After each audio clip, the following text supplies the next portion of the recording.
Hearth and Hamlet has reached version 1.0, and I'm completely hooked. From a lonely campfire to a thriving kingdom, the game blends resource management, laws, magic, and trade into an addictive clicker city builder. After spending many hours testing, hitting bottlenecks, and starting over from scratch, I learned a few practical lessons that significantly sped up my progress, and today I'm sharing 10 advanced tips that, in my view, go beyond the basics and can genuinely help you out. I'm Mary, and let's get into the video. When I first started playing, I thought the secret was just hiring more workers and letting production run.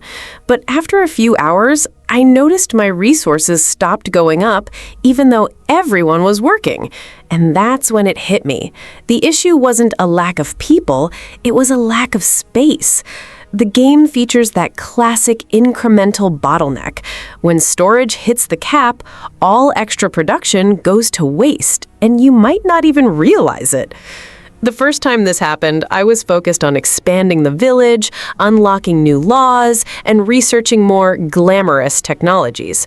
Only after restarting from scratch with this in mind did I start prioritizing storage capacity research right at the beginning. Upgrading the main warehouse and the fishing hut early on might seem boring, but it makes a massive difference. Suddenly, your workers aren't just producing into the void, and the kingdom's growth truly accelerates. What I learned in practice is that in Hearth and Hamlet, storage is just as important as production. Letting your resource cap max out is like firing half your workforce without knowing it. That's why I now always upgrade warehouses and production huts as soon as possible, even before thinking about magic, trade, or advanced policies. This tip sounds simple, but it was the one that changed my pacing the most. Instead of getting stuck watching resources stagnate, I can keep production flowing and use that surplus to invest in other areas. If you're just starting out or feel your kingdom has hit a wall, try prioritizing storage capacity early on. It will likely unlock your progress immediately. At first, I treated taxes as a set-and-forget mechanic. I'd pick a rate and leave it there, thinking it was just a matter of the more gold, the better. However, after several runs, I noticed my village was producing less despite having more workers, and the culprit was morale, which plummeted when I kept taxation high for extended periods. That's when I began treating the law system as a dynamic tool rather than a one-time configuration. When I need quick coins to open trade routes or buy something essential, I temporarily raise taxes, but as soon as I get what I need, I lower the rate again, allowing worker morale to recover. This cycling makes all the difference. Gold flows in when needed, and overall production isn't compromised long-term. What I learned in practice is that happiness in Hearth and Hamlet isn't just a cosmetic number on the UI. It directly affects the efficiency of your entire kingdom. Keeping workers unhappy due to constant high taxes is the equivalent of hiring more people and then telling them to work slower. Because of this, I now think in cycles, a high-tax phase to gather gold, followed by a relief phase to restore morale and keep production on track. This approach of adjusting policies alongside your progress was one of the key factors in making me feel in control of the game. Instead of being stuck with an initial tax choice, I use the legal system as an active part of my strategy, switching as the situation demands. If you're stuck in the mid-game or feel your economy isn't taking off, try treating taxes as flexible. Your kingdom will likely respond much better than you'd expect. When I first reached the sea in Hearth and Hamlet, my immediate instinct was to just keep expanding what I already had. More workers, more warehouses, more land-based research. But after several runs, I realized I was overlooking one of the most important systems in the game, maritime trade routes with distant lands. That was the moment I realized the game truly opens up once you start investing in ships and foreign commerce. What changes is that the sea grants access to exclusive materials that simply do not exist in your starting settlement. No matter how much you expand on land, certain resources only come through trade with other regions. On top of that, the gold coming from these routes tends to be far more consistent than relying solely on taxes and local production. For this reason, I now prioritize building ships and establishing routes as soon as the sea unlocks, rather than putting it off. In practice, I treat the sea as a brand new chapter of the run. The moment it appears, I start routing resources toward naval development, even if it means putting other expansions on hold. The return on investment is swift. Exclusive materials that unlock new buildings and research, alongside an influx of gold that simplifies investing in other parts of the kingdom. It's as if the game is telling you, the pace is shifting now, and anyone who ignores the sea falls behind. Instead of staying tied down to the same basic resources, you gain access to new materials and income sources that smooth everything out. If you've already reached the sea and feel your kingdom isn't advancing like before, try focusing on ships and trade routes right away. It will likely unblock your progress and breathe new life into your run. Initially, I treated food in Hearth and Hamlet as just another resource. If the stock was high, I assumed I was safe and moved on to expanding the village, researching tech, or recruiting more workers. However, after a few playthroughs, I noticed my population growth would suddenly stall, and the reason was almost always the same. The food trend had turned negative, even though the stockpile still looked full. That's when I realized that in this game, food isn't just a metric, it's the hard ceiling defining how much your kingdom can grow. What I learned in practice is that population and worker growth are directly tied to your food surplus. If the food trend dips, you will eventually run out, and when that happens, your entire expansion plan falls apart. New settlers stop arriving, workers don't reproduce, and even general production can take a hit. That's why I now treat food as an absolute veto. If the trend isn't secure and comfortable, I don't move forward with anything major. In later stages, I made it a habit to always keep a generous food cushion before any significant expansion in population, research, or recruitment. What looks like an excess 1 minute becomes a necessity almost instantly when new residents arrive and consumption spikes. A narrow surplus that seemed fine on paper turns into a shortage within minutes, forcing you to halt everything to scramble for food, losing momentum and opportunities. This mindset of treating food as an absolute priority was one of the biggest factors in keeping me in control. Instead of reacting to famine crises, I plan every expansion based on my remaining food and, above all, the future trend. If you ever feel your kingdom has stalled for no clear reason, check your food. The issue is likely a surplus that got too tight at the wrong moment.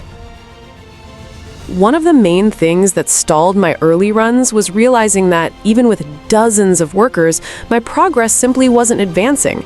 I looked at the numbers and saw high output, but resources weren't accumulating properly. It was only when I understood that a full storage means wasted production that the game started making sense. A worker assigned to a capped resource generates zero real value. They just take up space. Because of this, I follow a simple rule today. Before stacking more production, I must drain what I already have. If a stockpile hits its cap, I use that surplus by constructing buildings, researching technologies that consume that resource, or trading it along trade routes. Only after clearing up space do I consider adding more workers. Otherwise, it's the equivalent of hiring people to stand around.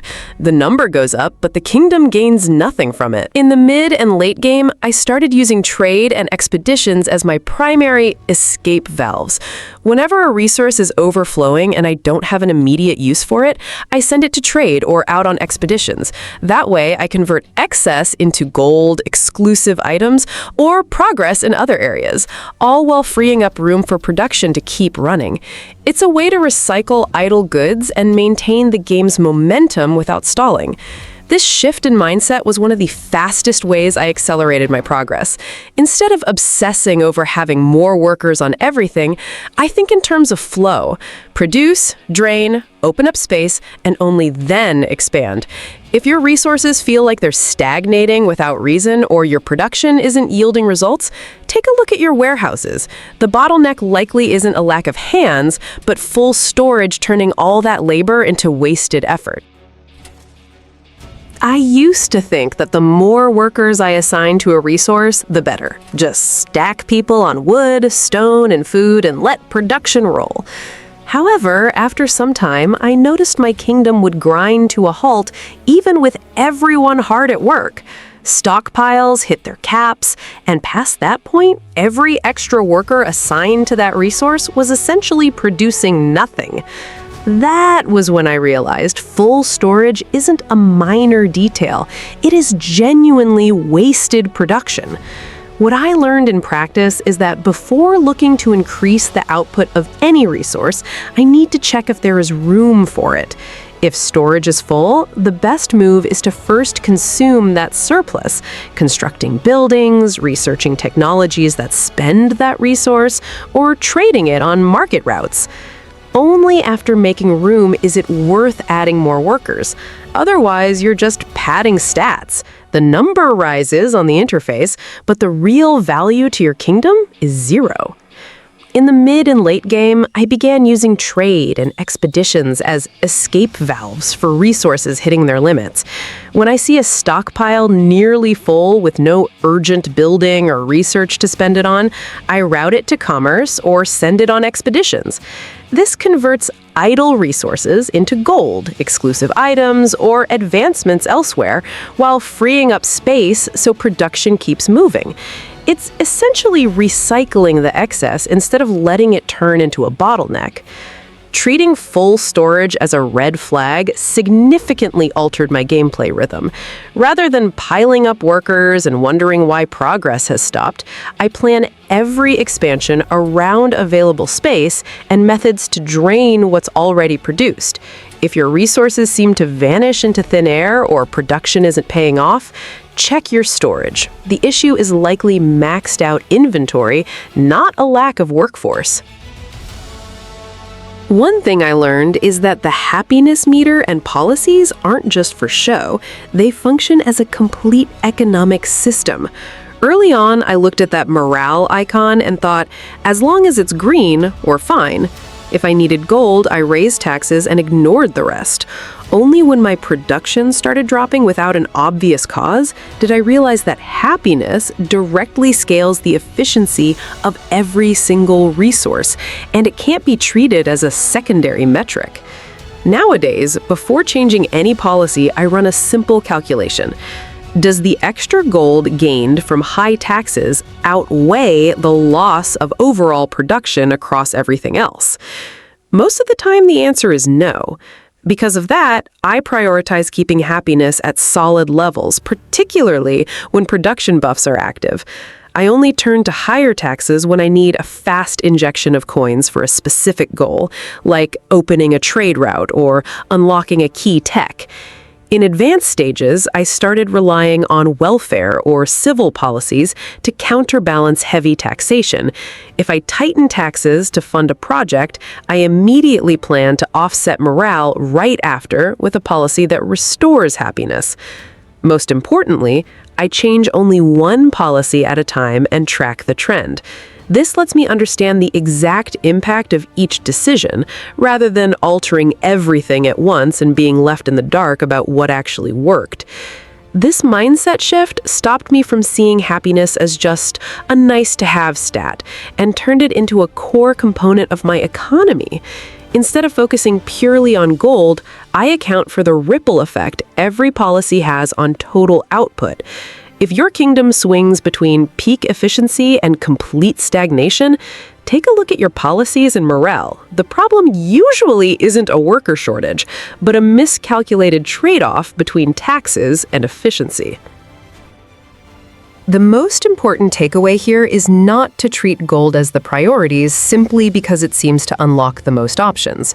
Before looking into caravans, ships, or expeditions, I would ensure that food production maintains a consistent surplus.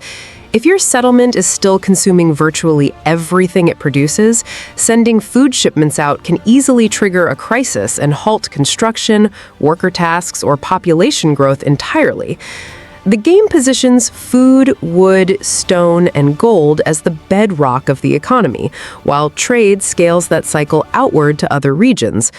Once food begins to reliably accumulate over several cycles, that is when gold starts making sense. The goal isn't just generating gold as early as possible, but converting local surplus into economic leverage. You send out a caravan or expedition with whatever is overflowing and receive the resource that is currently gating your next milestone. This transforms your food production from mere survival into an engine funding the kingdom's development. Standard gameplay strategies show exactly this trade-off of food for gold via caravans. A common mistake is always picking the easiest cargo to sell at the moment.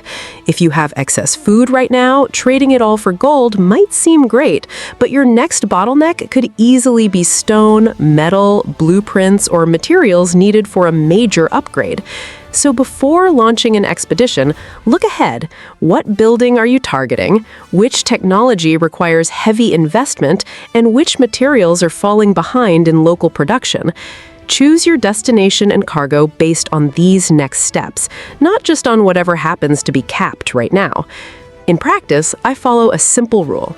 Maintain a safe food reserve, trade only the surplus, and make every route solve a specific problem. If you need gold for an upgrade, trade food. Once you have enough gold, stop repeating that trade and target the resource that will stall your next expansion. Caravans and ships shouldn't be run as permanent emergencies, but as economic multipliers. First, stabilize the town, then turn excess into trade, and finally use that trade to stay ahead of future bottlenecks. Defense in Hearth and Hamlet isn't an expense separate from your economy. It is an integral part of it. When you recruit soldiers or assign guards to the town, those workers stop gathering food, wood, or materials, while the defense infrastructure itself requires ongoing resources.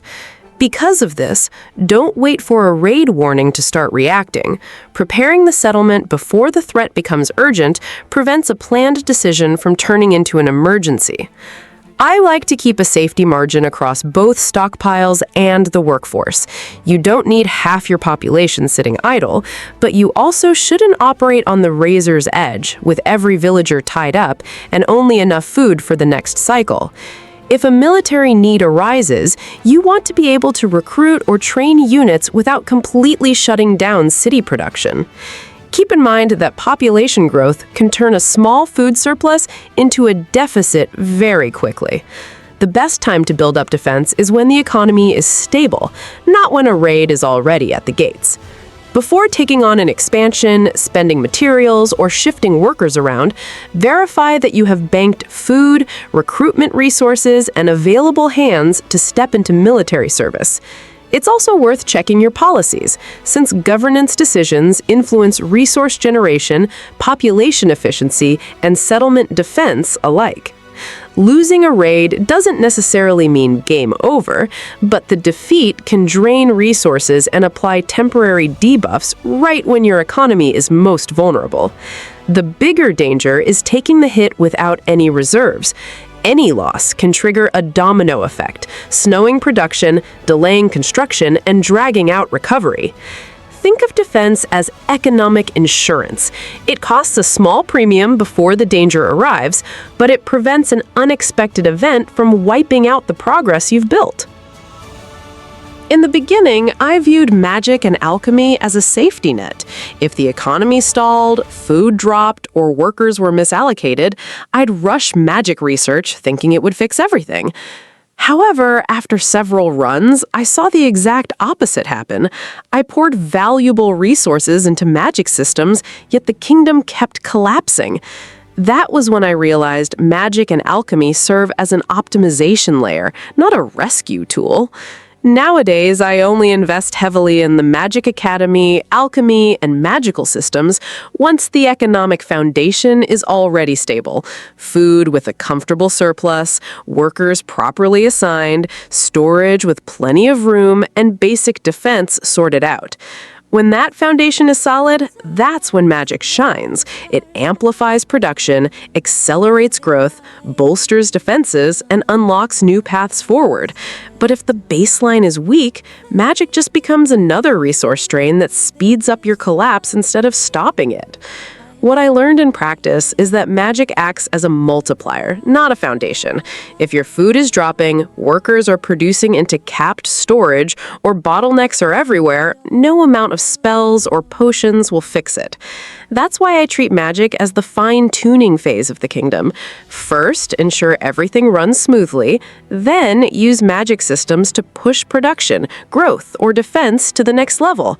This mindset shift stopped me from looking at magic as a literal silver bullet and helped me treat it as what it really is, a powerful tool, but one that only works when your house is already in order.